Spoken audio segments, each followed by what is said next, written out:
బ్రహ్మరాంబ అమ్మవారి ప్రసాదం అండి. దీంట్లో ఎముకొచ్చింది. ప్రముఖ పుణ్యక్షేత్రం శ్రీశైలం శ్రీ బ్రహ్మరాంబ సమేత మల్లికార్జున స్వామి అమ్మవారి దేవస్థానంలో మహా అపచారం చోటు చేసుకుంది.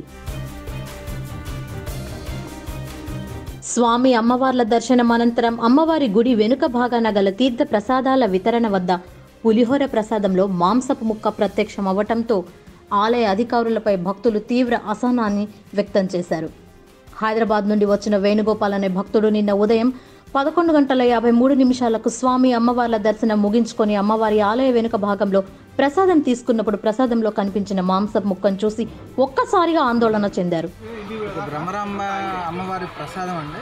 దీంట్లో ఎముకొచ్చింది. దైవ దర్శనం కోసం వచ్చి మాంసపు ముక్కను కలిపిన ప్రసాదాన్ని తినడం అపచారంగా భావించిన భక్తులు ఆలయ పరిపాలనా భవనంలో ఆలయ ఏఈఓ హరిదాసు, ఆలయ సలహా కమిషనర్ హెచ్ వెంకటేష్కి లిఖితపూర్వక ఫిర్యాదు ఇవ్వటంతో పాటు మాంసపు ముక్కను కూడా అందజేయడం జరిగిందని భక్తుడు వేణుగోపాల్ తెలిపారు.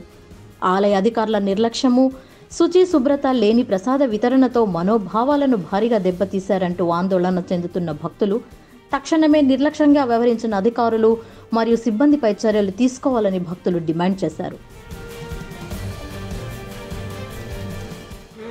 బ్రహ్మరాంబ అమ్మవారి ప్రసాదం అండి. దీంట్లో ఎముకొచ్చింది.